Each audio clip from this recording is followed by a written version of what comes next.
You've already decided this is the worst thing that has ever happened to you.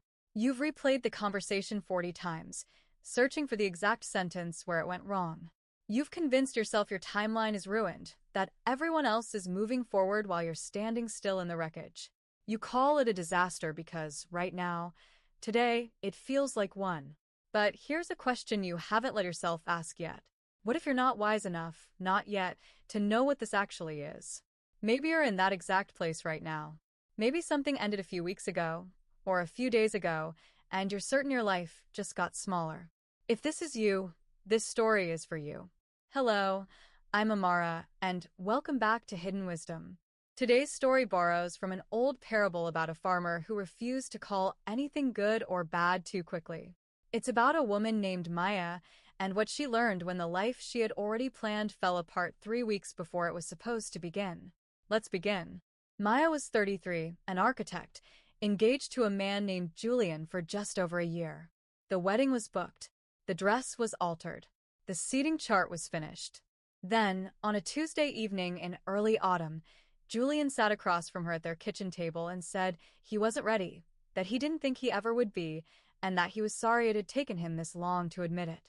The wedding was canceled 3 weeks before the date. The venue deposit, non-refundable, was gone. The dress hung in a garment bag she couldn't look at. Her mother cried on the phone. Her co-workers didn't know what to say to her. Maya sat in her flat that first week convinced, completely and totally, that her life had just been ruined. She went to see her aunt's old friend, a woman named Beatrice, who lived alone at the edge of town and had outlived 2 husbands and 1 small business collapse. Maya expected sympathy.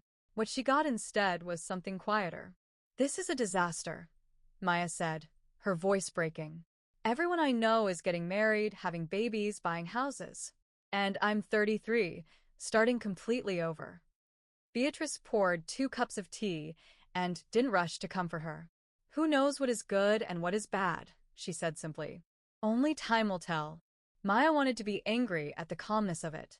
It felt like Beatrice wasn't taking her pain seriously. But something about the steadiness of the words stayed with her anyway.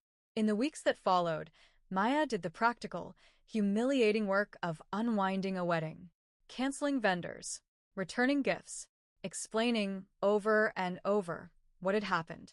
She had no venue deposit left, no savings cushion, nothing tying her to the city anymore except a lease she'd have to break anyway once she and Julian had planned to move in together. Then, almost by accident, an old colleague mentioned an architecture firm 3 states away that was hiring for a senior position, one Maya would never have applied for a year earlier because it would have meant asking Julian to move for her, and she already knew what his answer would have been. Now there was no one to ask. No lease to break around someone else's plans. No wedding to work backward from. She had, strangely, nothing left to lose. She applied. She got the job. Within 6 weeks of the wedding that never happened, Maya packed her flat into a rental van and drove to a city where she knew no one. Beatrice called her the night before she left. "Do not celebrate this yet," she said. "And do not grieve the old plan too deeply either. We do not yet know what this will bring. Only time will tell." The first few months in the new city were hard in a way Maya hadn't prepared for. She worked long hours at an unfamiliar firm, came home to an empty apartment, and cried more in that first winter than she had in the weeks right after the wedding fell apart. She developed a stress-related shoulder injury from hunching over her desk trying to prove herself, one bad enough that her doctor ordered 2 months of physical therapy and reduced hours. She lay awake some nights wondering if she'd made an enormous, expensive mistake. If the move had been running from grief, dressed up as ambition. Her mother, worried, asked her on the phone one evening, was this the right decision? Maya didn't have an answer. She thought of Beatrice's words and, for the first time, actually meant them when she repeated them back to herself. Who knows what is good and what is bad? Only time will tell. Then, for months into her new job, restricted to modified hours because of her shoulder, Maya was placed on a smaller internal team, one that didn't require the brutal travel schedule the rest of the firm was under that quarter. That quarter, the firm sent 3 teams to a major client project overseas, an assignment that, months later, unraveled into a public and career-damaging failure for the firm, one that cost two of the senior architects on those overseas teams their jobs entirely. Maya, sidelined by an injury she'd resented, had accidentally been protected from it. Around the same time, a mutual friend mentioned, carefully, that Julian's life back home had become chaotic. The wedding he couldn't go through with had, it turned out, been the tip of something larger he hadn't yet faced in himself. Within the year, people who knew him well described as slow unraveling. Maya was grateful, in a complicated way. She was 3 states removed from. Maya sat with all of it quietly. She didn't feel triumphant. She didn't feel like the disaster had transformed into some tidy, deserved victory. It was messier than that. She had grieved something real. She had also, without meaning to, walked directly away from something that would likely have hurt her far more later than it did in that first devastating month. She called Beatrice that evening. "I think I understand what you meant," she said. "Which part?" Beatrice asked.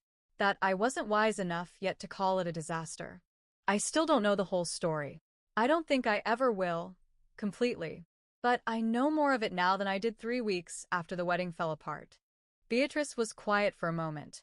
"That's all any of us ever get," she said. "A little more of the story, a little later. Never the whole thing while we're standing inside it. If you are in the middle of something right now that feels like the absolute ruin of your plans, I am not going to tell you it's secretly a blessing. I don't know that, and neither do you, not yet. What I will tell you is this: you are standing too close to it to see its shape. The version of you crying in your kitchen tonight does not have access to the version of your life 6 months or 2 years from now, the one who might look back at this exact evening and see it differently, not because the pain wasn't real, but because the story wasn't finished being written yet. I want to be honest with you. There was a season in my own life when something ended that I was certain had ruined everything good that was coming. I spent months treating that ending like a verdict on my worth, my timeline, my future. It took me a long time, longer than I'd like to admit, to understand that I wasn't grieving the loss of a good thing. I was grieving the loss of a plan, and plans are not the same as futures. So today, if something has just ended, I'm not asking you to be grateful for it yet. I'm only asking you to hold it a little more loosely than you're currently holding it. Don't celebrate too quickly if something later looks like relief. Don't grieve too deeply if something right now looks like ruin. Just keep going. Let time do the slow work of showing you what this actually was. It usually takes longer than we want it to, but it almost always tells us eventually. If this story found you in the middle of your own version of this, tell me in the comments what you're currently calling a disaster that you're not fully sure is one yet. I read every single one. If this gave you even a little steadiness tonight, press like. It helps this reach another woman standing exactly where you are. Share it with someone who needs permission to not have the full picture yet. And if you're new here, subscribe to Hidden Wisdom.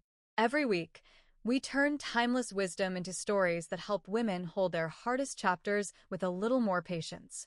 Until next time, remember what Beatrice knew. Who knows what is good and what is bad? Only time will tell. Be patient, be gentle with yourself, and keep going anyway.